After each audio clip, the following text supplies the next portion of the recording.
il importe d'introduire dans le discours sociologique des expressions comme équinoxialité et solstitialité, ce qui n'a pas été fait.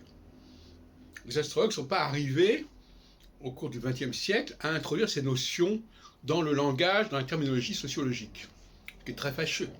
Parce qu'à partir du moment où on parvenait, ce que je suis en train de faire, à introduire ces notions-là, eh bien, ça va s'articuler forcément sur le cycle des saisons et sur toute forme de cyclicité, éventuellement planétaire, etc.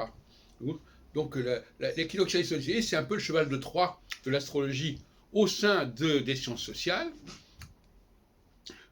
Et si les gens avaient pris l'habitude, depuis quelques décennies, d'utiliser ces expressions-là pour désigner éventuellement la gauche avec l'équinoxialité et la droite avec la socialité, ou bien tout simplement des passages de phase à une autre, parce qu'équinoxe et socialité, on sait très bien que ça va alterner. Équinoxe, solstice, printemps, été, automne, hiver, etc.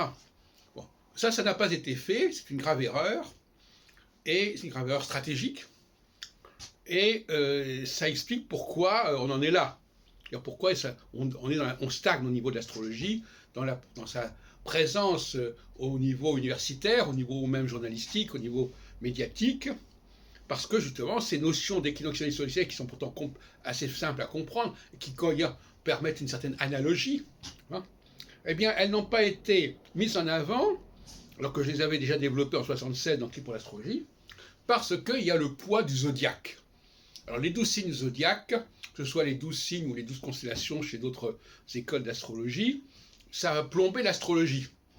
Au lieu de dire l'astrologie c'est d'abord les équinoxes et les solstices, on nous dit l'astrologie c'est d'abord les 12 signes. Alors les 12 signes, c'est l'usine à gaz.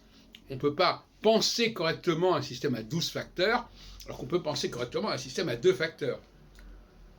Puisque les équinoxes et les solstices, l'avantage en plus, c'est que si j'insiste sur les équinoxes, il n'y a pas de différence entre l'équinoxe, entre l'hémisphère nord et l'hémisphère sud, puisque de toute façon, dans les deux cas, il y a un équinoxe. Si ce n'est pas l'équinoxe de printemps, c'est l'équinoxe d'automne, et inversement. Donc le problème des hémisphères, il disparaît. Et donc c'est très important d'utiliser cette terminologie équinoxialité et solstitialité, parce que c'est l'interface entre les sciences sociales et l'astrologie. Et ça, c'est fondamental. J'espère que dans les années qui viendront, ces expressions-là, équinoxialité et socialité, seront entrées dans le langage courant, et notamment dans le langage des observateurs, des commentateurs de la vie politique et sociale.